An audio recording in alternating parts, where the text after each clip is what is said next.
આપણે 7 દિવસમાં આપણી લાઈફની ક્લિયરિટી લઈ લીધી કે આપણને જીવનથી શું જોઈએ છે.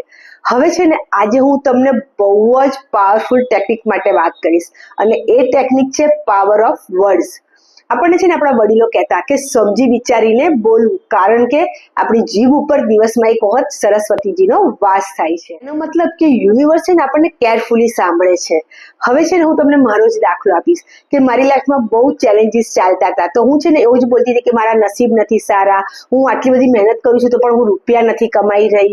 તો મારા છે ને નેગેટિવ જ બોલવાનું ચાલુ રહેતું હતું, એટલે મારી સાથે વધારે એટ્રેક્ટ થતું હતું. પણ મને એવું થયું કે લાઈને ટ્રાય કરવામાં શું વાંધો છે, એટલે મેં ધીમે ધીમે ટ્રાય કરવાનો સ્ટાર્ટ કર્યું, બોલવાનું ચાલુ કર્યું કે મારા હું બહુ જ નસીબદાર છું, હું કામ કરું છું એનાથી હું ખૂબ જ રૂપિયા કમાઈ રહી છું. એમ ધીમે ધીમે મેં બહુ જ પ્રેક્ટિસ કરી, જેટલું બોલવાનું જ ચાલુ રાખ્યું. અને હા, જ્યારે પણ મને વિચાર આવતો ને કે હું નસીબદાર નથી, ત્યારે હું શું કરતી કે તરત જ બોલી લેતી હતી કે હું બહુ જ નસીબદાર છું, હું ખૂબ નસીબદાર છું, થેન્ક યુ ગોડ, હું બહુ જ નસીબદાર છું. હું રૂપિયા નથી કમાતી તો હું એવું બોલવાનું ચાલુ કર્યું કે હું મારા કામથી ખૂબ રૂપિયા કમાઈ રહી છું, થેન્ક યુ ગોડ. કારણ કે એ બોલતા બોલતા ધીમે ધીમે ધીમે છે ને મારા માઇન્ડમાં એ વધારે વાત બેસી ગઈ, કારણ કે આપણે છેલ્લા 7 દિવસમાં આ માટે પણ વાત કરી લીધી છે. તો ધીમે ધીમે ધીમે છે ને મારા મગજમાં એ જ વાતો આવવા લાગી, એ જ બોલાવા લાગ્યું કે હું બહુ જ નસીબદાર છું, ખૂબ રૂપિયા કમાઈ રહી છું.